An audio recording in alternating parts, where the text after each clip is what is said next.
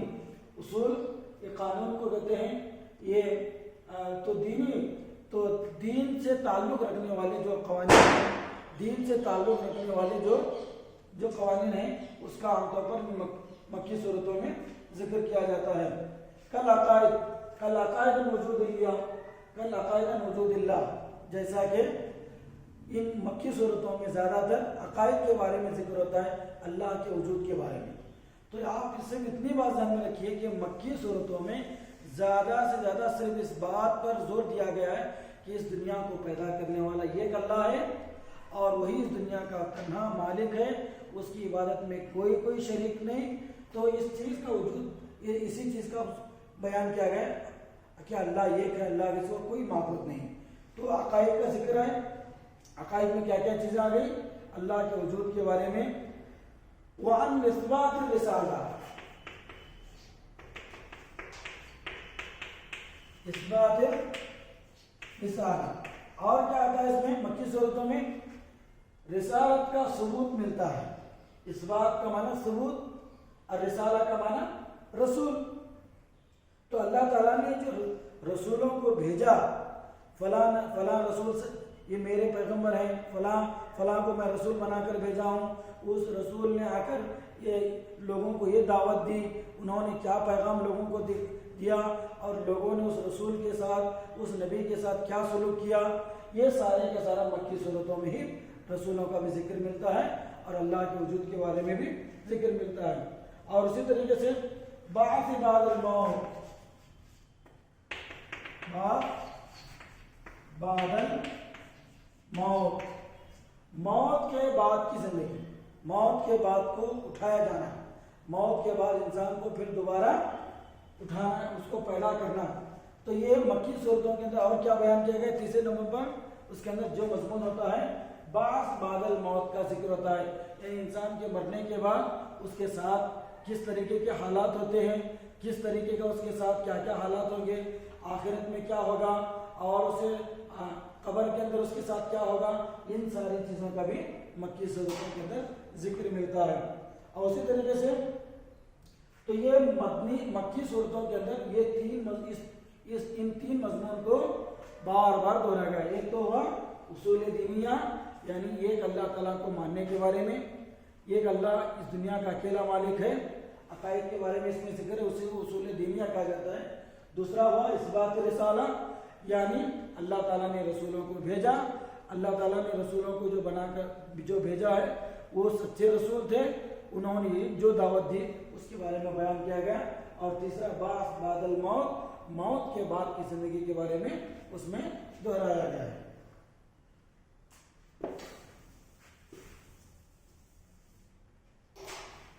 اب اس کے بعد دیکھیے مدنی صورتوں کا تعلق کس سے ہوتا ہے. مدنی صورتوں کے اندر, مدنی آیتوں کے اندر کیا کنٹینٹ, کیا مضمون اس کے اندر ملتا ہے ہمیں, تو اس کو بیان کیا گیا. دیکھیے سورۃ الآیات المدنیہ تتعلق عامۃ بالاحکام والعبادات, مدنی صورتوں کا مدنی آیتوں کے اندر احکام اور عبادت کا ہمیں ذکر ملتا ہے. احکام, احکام حکم کی جمع احکام, یہ کیا ہے, کس کا کیا حکم ہے, فلاں چیز کا کیا حکم ہے, اگر کوئی آدمی اس طریقے سے کام کیا تو اس کا کیا حکم ہے, چوری کرنے والے کا کیا حکم ہے, اگر یہ کوئی آدمی اس طریقے سے کوئی غلط کا کاروبار کیا تو اس کا کیا حکم ہے. تو یہ مدنی صورتوں کے اندر صرف احکام اور مسائل کا ذکر ملتا ہے. زیادہ سے زیادہ اس کے اندر جو مضمون ہمیں ملتا ہے مدنی صورتوں کے اندر وہ احکام کے بارے میں, اور دوسرا ہے عبادات کے بارے میں. احکام اور عبادات کا ذکر مدنی صورتوں میں ملتا ہے. عبادات یعنی زکوٰۃ کس طریقے سے دینا چاہیے, حج کے مسائل کیا ہیں, حج جو عبادت ہے اس عبادت کو کیسے ادا کیا جائے, زکوٰۃ کس طریقے سے دی جائے, اور پھر روزے کس طریقے سے رکھے جائیں. یہ سارے جو عبادات کا ذکر مدنی صورتوں کے اندر ملتا ہے. جبکہ مکی صورتوں کے اندر احکام اور عبادت کا زیادہ ذکر نہیں ملتا, بلکہ وہاں پر صرف ایک اللہ کو ماننے کے بارے میں, رسولوں کو ماننے کے بارے میں, اور پھر موت کے بعد کی زندگی کے بارے میں, قیامت کے بارے میں, آخرت کے بارے میں